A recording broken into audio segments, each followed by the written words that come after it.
महिलाओं के private part को काट दिया जाता है, चाकू से, ब्लेड से या किसी अन्य चीज से। महिलाओं के साथ हो रहे अत्याचार को सुनकर आपके आंखों से आंसू निकल आएंगे, आपके रोंगटे खड़े हो जाएंगे, आपकी दिल की धड़कनें तेज हो जाएंगी। यौन इच्छा को दबाने के लिए इस समुदाय में महिलाओं के प्राइवेट पार्ट पर चलाया जाता है ब्लेड। कहने को तो हम 21वीं सदी में पहुंच गए हैं, लेकिन आज भी पुरानी परंपराओं को ढोते आ रहे हैं। क्रूर प्रथा के शिकार आज भी हजारों लोग होते हैं। बोहरा समुदाय के बच्चियों के साथ ऐसे ही प्रथा निभाई जाती है।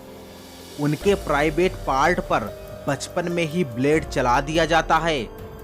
मुस्लिमों में खतना किया जाता है, ये तो हम सभी जानते हैं।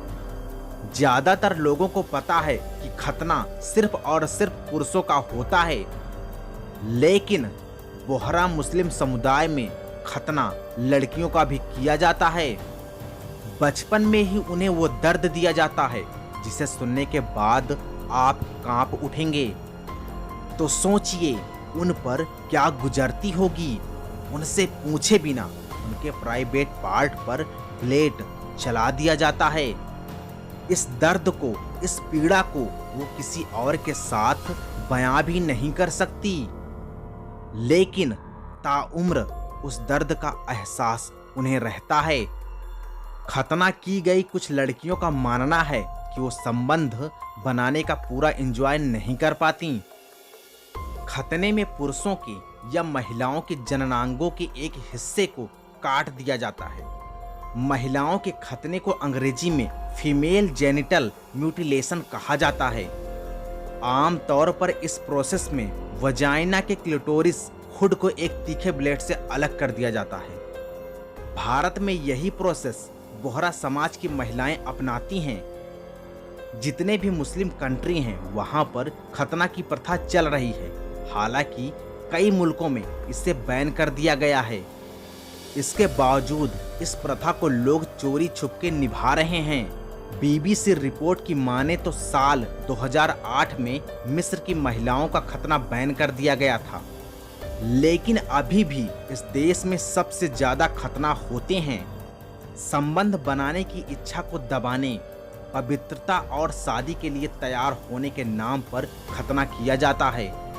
मुस्लिम महिलाओं को तब तक अशुद्ध और शादी के लिए तैयार नहीं माना जाता जब तक उनका खतना नहीं किया जाता। दुनिया भर में हर रोज हजारों लड़कियों को इस दर्द से गुजरना पड़ता है। गैर कानूनी होने के बाद भी लोग प्लास्टिक सर्जरी के नाम पर इसे अंजाम देते हैं।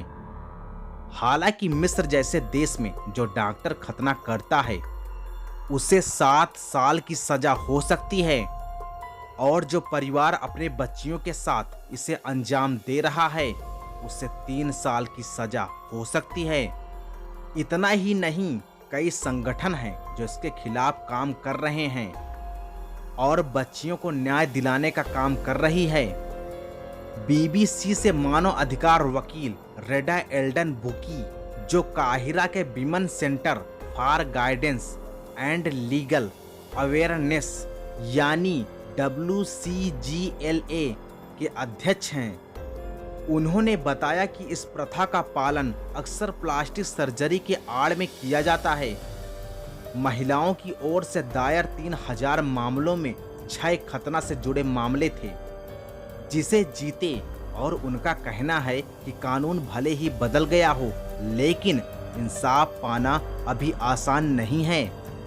भारत की बात करें तो यहाँ भी बोहरा समुदाय में बच्चियों के साथ ये हैवानियत की जाती है। बी स्पीक नाम की संस्था बनाने वाली मासूमा रानावली भी इस दर्दनाक पीड़ा से गुजर चुकी हैं। वो बताती हैं कि बचपन में दादी चॉकलेट दिलाने के बहाने उनका खतना करा दिया था। कई दिन तक दर्द झेली और रोती रहीं। इतना ही नहीं, हमें किसी से बात नहीं करने की हिदायत भी दी गई थी। हम कई बहनें थे और सबका खतना हुआ था, लेकिन किसी ने एक दूसरे से इस बारे में बात नहीं की। मासूमा रानावली इस परंपरा के खिलाफ आवाज उठा रही हैं। उन्होंने अपना संस्था बनाया और मुस्लिम महिलाओं को जोड़ा। वो FGM को खत्म करने के लिए सामाजिक और कानूनी अभियान शुरू किया। ऐसे होता है खतना। बचपन में बच्चियों का खतना कराया जाता है। माँ या दादी उन्हें घुमाने के बहाने एक ऐसी जगह ले जाते हैं जहाँ एक कमरे में 2 लोग होते हैं। वो बच्ची के दोनों पैरों को पकड़ लेते हैं और तेज चाकू, रेजर या ब्लेड से क्लिटोरिस हुड को अलग कर दिया जाता है। अब तो काटने के बाद एंटीबायोटिक पाउडर या लोशन लगा दिया जाता है, लेकिन पहले ठंडी राख लगा दी जाती थी। बच्चियों को 4-5 दिन तक खेलने कूदने से मना किया जाता था। इतना ही नहीं, कई केसों में तो लड़कियों के पैरों को बांध कर रखा जाता है। आज लोग डॉक्टर के मौजूदगी में भी खतना करा रहे हैं।